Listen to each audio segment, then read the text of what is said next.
மானஸ் பக்கங்கள். Hi friends, இது மாலிகாவின் கேளுங்க கதை கேளுங்க. மானஸ் எழுதிய வானவில் நெஞ்சங்கள், அத்தியாயம் 138. மாதேஷின் அதட்டலில் பயந்து படபடக்கும் இதயத்தோடு அந்த அறையின் கதவை திறந்தாள் மித்ரா. திறந்தவள் அப்படியே திகைத்து நின்றாள்.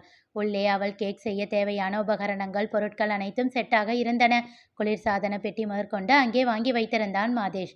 ஸ்பாட்டுலாவில் இருந்து கேக் டெக்கரேட்டிங் டேபிள் வரை அனைத்தையும் பார்த்து பார்த்து வாங்கி வைத்திருந்தான். வேகமாக உள்ளே சென்று அனைத்தையும் எடுத்து எடுத்து பார்த்தாள் மித்ரா. அவள் மனதில் சந்தோஷம் பொங்க ஆசையாக தன் தமையனை நோக்கினாள். அவனோ இப்பொழுதும் இறுகிய முகத்துடனேயேதான் இருந்தான். இனி கேக் செய்யறதுக்கு மற்றவங்க வீட்டுக்கெல்லாம் போக தேவையில்லை, எல்லாம் இங்கேயே இருக்கு. இங்கேயே என்ன வேணும்னாலும் செஞ்சுக்கோ. இதுக்கு மேலே ஏதாச்சும் தேவைனாலும் கேளு, வாங்கித்தரேன் என்றான் கண்டிப்போடு. சரி அண்ணா என்று சொல்லி தலையாட்டியவள் தேங்க்ஸ் என்றாள். அவனோ அதனை கண்டுகொள்ளாமல் சென்று விட்டான். அவனையே பார்த்து கொண்டு இருந்த அவளின் கையை பிடித்து உலுக்கினாள் நந்தினி. ஏ மித்ரா, எந்த உலகத்துல இருக்க? அண்ணி, இப்போ அண்ணன் என் மேல கோபமா இருக்காரா இல்லையா? சிரித்தாள் நந்தினி. ஆமா, கல்யாணமாகி இத்தனை வருஷம் ஆச்சு, எனக்கே இவர் நல்லவரா கெட்டவரான்னு தெரியல. இப்போ இவ கேட்குற கேள்விக்கு தான் எனக்கு ஆன்சர் தெரியுமா என்று தனக்குள் சொல்லி கொண்டவள், அவர் எப்படி இருந்தா என்னடி, நீ ஆசைப்பட்ட விஷயத்துக்கு அப்ரூவல் கிடைச்சிருச்சு, அவ்வளவுதானே. ஜாலியா என்ஜாய் பண்ணு, இதுக்கு மேலே எதையும் யோசிச்சுக்கிட்டு இருக்காத என்றாள். என்று தலையசைத்தாள் மித்ரா. ஏனோ அவள் மனம் கிரியையே சுற்றி வந்தது. இது எல்லாமே அவனாலதான் என்று தனக்குள் சொல்லி கொண்டவள் மனதில் கிரி சிம்மாசனமிட்டு அமர்ந்து விட்டான். வேக வேகமாக கல்லூரிக்கு தயாராகி சென்றவள் தன் நண்பர்களிடம் மாதேஷ் செய்ததை பற்றி சொல்லி சந்தோஷப்பட்டாள். அவர்களும் அவளுக்கு வாழ்த்து கூற அவற்றையெல்லாம் பெற்றுக்கொண்டு கிரியை தேடி ஓடினாள். ஒரு மரத்தின் நிழலில் அமர்ந்து படித்து கொண்டிருந்தான் கிரி. வேகமாக அவனிடம் சென்று அவன் அருகில் அமர்ந்தாள். அரவம் கேட்டு நிமிர்ந்து பார்த்தவன் புன்னகையோடு ஹாய் மித்ரா என்றான். ஹாய் என்றாள். என்ன நடந்தது, ஏதேனும் பிரச்சனையானதா என்று அவன் கேட்பான் என்று நினைத்து அவன் முகத்தையே பார்த்து கொண்டு அமர்ந்திருந்தாள். நேற்று எல்லோரும் அவளுக்கு மெசேஜ் செய்திருக்க அவனிடம் இருந்து எந்த மெசேஜும் வரவில்லை. இப்பொழுதும் தன்னிடம் எந்த கேள்வியும் கேட்காமல் தன் படிப்பிலேயே மூழ்கியிருந்தவனை ஆச்சரியமாக பார்த்து கொண்டே அமர்ந்திருந்தாள். அவள் அவனையே பார்த்து கொண்டிருப்பதை உணர்ந்தவன் நிமிர்ந்து என்ன என்று கேட்டான். நீ என்ன ஸ்கூல் ஸ்டூடெண்ட் மாதிரி இப்படி படிச்சுக்கிட்டு இருக்க என்றாள் அவள். வேற என்ன பண்ண சொல்ற மித்ரா, நான் எல்லாம் ஆவரேஜ் ஸ்டூடெண்ட். இப்படி படிச்சாதான் கொஞ்சமாச்சும் மார்க் வாங்க முடியும். +2 வரைக்கும் அண்ணன் என்ன அடிச்சு படிக்க வைப்பாரு. இங்கதான் அண்ணன் இல்லையே, நானே தானே படிச்சாகணும் என்றான் புன்னகையோடு. சிரித்து விட்டாள் மித்ரா. இப்போ எதுக்கு சிரிக்கிற? நீ பேசுற 10 வார்த்தையில ஒரு வார்த்தை அண்ணன் இல்லைன்னா அண்ணி இருப்பாங்கல்ல. புன்னகைத்தான் கிரி. அண்ணன் மேல அவ்வளவு ஆசை என்றாள் புன்னகையோடு. அங்க மட்டும் என்ன வாழுதாம் என்றான் அவன் ஆழ்ந்த பார்வையோடு. புரியாமல் அவனை பார்த்தாள் மித்ரா. நாங்க கஷ்டப்பட்டு பேசி அப்பா கிட்ட கேக் செய்ய பர்மிஷன் வாங்கி கொடுப்போமாம். இவங்க அண்ணனுக்கு பிடிக்கலன்னா செய்ய மாட்டான்னு சொல்லி கண்ணீர் விடுவாங்களாம் என்றான் ஏளனமாக. திகைத்தாள் மித்ரா. உனக்கு எப்படி தெரியும்? கண்ணடித்து தெரியும் என்றான். ஏய் ப்ளீஸ் ப்ளீஸ் சொல்லுடா என்றாள் ஆர்வமாக. உங்க அண்ணி கொஞ்ச நேரத்துக்கு முன்னாடி கால் பண்ணியிருந்தாங்க, அப்போ சொன்னாங்க என்று சொல்லி புன்னகைத்தான். வேற என்ன சொன்னாங்க? என்னால தான் உனக்கு இது நடந்துச்சுன்னு தேங்க்ஸ் சொன்னாங்க. ஆக்சுவலாக நானும் உனக்கு தேங்க்ஸ் சொல்ல தான் இங்கே வந்தேன். ஆனால் நீ அதை பற்றி கேட்கவே இல்லையா? அதுதான் எப்போ கேட்பான்னு பார்த்துக்கிட்டே இருந்தேன். ஓ என்று சொல்லி புன்னகைத்தவன், தேங்க்ஸ் எல்லாம் வேண்டாம் மித்ரா, நீ ஹாப்பியாக இருக்கல்ல, அது போதும் என்று விட்டு மீண்டும் படிக்கத் தொடங்கிவிட்டான். அவனை ரசிக்க ஆரம்பித்தாள் மித்ரா. இங்கே வந்தபோது இருந்தவனுக்கும் இப்பொழுது இருப்பவனுக்கும் எவ்வளவு வித்தியாசம் என்று எண்ணினாள். அன்று தான் அவனை மிரட்டிய போது அப்படி பயந்தவன் இப்பொழுது எப்படி மாறிவிட்டான் என்று ஆச்சரியப்பட்டாள். உருவத்திலும் நடவடிக்கையிலும் எவ்வளவு மாற்றம்! ஆனால் அந்த குணம், அது மட்டும் மாறாமல் அப்படியே இருக்கிறது என்று எண்ணிக்கொண்டாள். எப்போதும் மற்றவர்களை காயப்படுத்த முயற்சிக்காத ஒருவன் என்று அவனை உள்ளுக்குள் மெச்சிக்கொண்டாள்.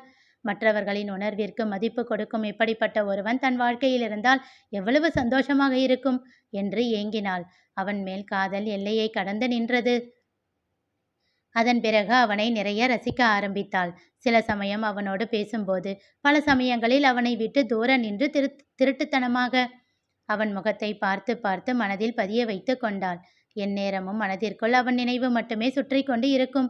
அவனுடைய சிறு சிறு அசைவுகளையும் மனப்பாடம் செய்து கொண்டாள். படிப்பு முடிந்து அவர்கள் கல்லூரியை விட்டு வெளியேறும்போது தன் நண்பர்கள் அனைவருக்கும் சிறு சிறு பரிசு பொருளை கொடுத்தான் கிரி. என்னடா, எப்பவும் ரொம்ப செலவு பண்ண மாட்ட, இப்போ எங்களுக்காக இவ்வளவு செலவு பண்ணியிருக்க டேய், நான் என்ன பெரிய பெரிய கிஃப்டா கொடுத்தேன்? ரொம்ப சின்ன சின்னது தான்டா. என்னோட நினைவு உங்க எல்லாருக்கும் எப்பவும் இருக்கணும்னு தோணுச்சு. அதுக்காகத்தான். ஆமா, இதுக்கு உங்க அண்ணிக்கிட்ட பெர்மிஷன் வாங்கிட்டியா? கிண்டலாக கேட்டாள் குஷி. அதெல்லாம் அப்பவே வாங்கிட்டேன். எல்லோரும் சிரிக்க, அப்பொழுதுதான் அவர்கள் தன்னை கிண்டல் செய்து கொண்டிருப்பதை உணர்ந்தான். மெல்ல ஒரு வெட்க புன்னகை அவன் முகத்தில் தோன்றியது. அதெல்லாம் சரிதான், எங்க எல்லாருக்கும் கொடுத்திருக்க, ஏன் மதனுக்கும் நிர்மலுக்கும் மட்டும் கொடுக்கல? அவங்க 2 பேரும் எப்பவுமே என்னோட லைஃப்ல இருப்பாங்க. நாங்க எப்பவும் பிரியற ஐடியாவிலேயே இல்ல. அவன் கூறியதை கேட்டு முகம் சுணங்கினாள் மித்ரா. தன் கையில் இருந்த அவனின் பரிசு பொருளை நோக்கினாள். அப்போ என்னை விட்டு பிரிஞ்சு போயிடுவியாடா நீ? அதுக்காகத்தான் எனக்கும் கொடுத்திருக்கியா? நான் உனக்கு ஸ்பெஷல் இல்லையா? நான் உன்னை இவ்வளவு விரும்புகிறேனே, உனக்கு அது புரியவே இல்லையா? மனதிற்குள் அரற்றினாள் மித்ரா. சரி, இப்போ என்ன? நீ என் மனசுல தானே இருக்க. ஆனா சீக்கிரமே என்னோட மனசை உன்கிட்ட சொல்லுவேன். நீ என்னை விட்டு பிரியணும்னு நினைச்சா என்ன? நான் உன்னை விட்டாதானே என்று தன்னைத்தானே மனதை தேற்றிக் கொண்டாள். எப்படியும் இந்த ஃபைனல் இயர் இங்கே தானே இருப்ப. அப்புறம் ட்ரைனிங்லையும் உன்னை இங்கேயே இருக்க வைக்கிறேன் பாரு. அதுக்குள்ள ஏதாச்சும் மேஜிக் நடக்குதான்னு பார்க்குறேன் என்ற எதிர்பார்ப்போடு சொல்லிக்கொண்டாள். படிப்பை முடித்த பின்பு அவள் ட்ரைனிங் எதுவும் செல்லவில்லை. ஆனாலும் அதே ஊரில் இருக்கும் நண்பர்களை விட்டு விலகாமல் அவ்வப்போது சந்திக்க வைத்து அவர்களோடு பேசிக்கொண்டு இருந்தாள். அப்பொழுது கிரியையும் அழைத்து கொண்டாள். எப்போதும் இருவருக்கும் இடையில் பிரிவு என்பது வராதவாறு பார்த்து கொண்டாள். ஆனால் இதை பற்றியெல்லாம் கிரி அறியவில்லை.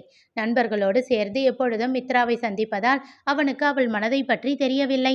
அவன் படிப்பு முடிந்ததும் மித்ரா அப்பாவின் ரெக்கமெண்டேஷனோடு ஒரு பெரிய ஹோட்டலில் ட்ரைனிங்கிற்கு சேர்ந்து விட்டான். முந்தைய வருடமே அவள் நண்பர்கள் சில பேருக்கும் அவள் அப்பாவிடம் சொல்லி இப்படி ரெக்கமெண்டேஷன் வாங்கி கொடுத்திருந்ததால் அவனுக்கு செய்ததை அவன் வித்தியாசமாக நினைக்கவில்லை. மித்ராவோ அவன் மேல் பைத்தியமாகவே ஆகியிருந்தாள். அவன் தந்த கிஃப்டை கையில் வைத்து பார்த்து கொண்டு இருந்தாள். அது ஒரு சிரிக்கும் புத்தர் சிலை. அதை அவள் கையில் தந்தபோது அவன் கூறியதை எண்ணி பார்த்தாள். இதே போல உன் வாழ்க்கையில எப்பவும் சந்தோஷம் நிறைஞ்சு இருக்கணும் மித்ரா. இது உனக்கு ஏன் கொடுத்தேன் தெரியுமா? இது சிலை மட்டும் இல்லை, இது ஒரு உண்டியலும் கூட. ஒவ்வொரு தடவையும் நீ உன்னோட மனசு முழுக்க சந்தோஷத்தோட ஒரு வேலையை செய்யறப்போ அதுக்காக நீ வாங்குற ₹1 இதில் சேர்த்து வை. இந்த உண்டியல் முழுசா நிரம்பி வழியணும். அதுக்கு என்னோட ஆல் தி பெஸ்ட் என்று சொல்லி அவள் கையில் கொடுத்தான். புன்னகையோடு இப்பொழுது அந்த உண்டியலை ஆட்டி பார்த்தாள். அதில் பாதி அளவு நிரம்பி விட்டிருந்தது. அதனை தன் நெஞ்சோடு அணைத்து கொண்டாள். அவனிடம் தன் காதலை சொல்ல தக்க நேரம் பார்த்து காத்து கொண்டு இருந்தாள். அதற்கான நேரம் வந்தது. அன்று கிரி அவளை அழைத்திருந்தான்.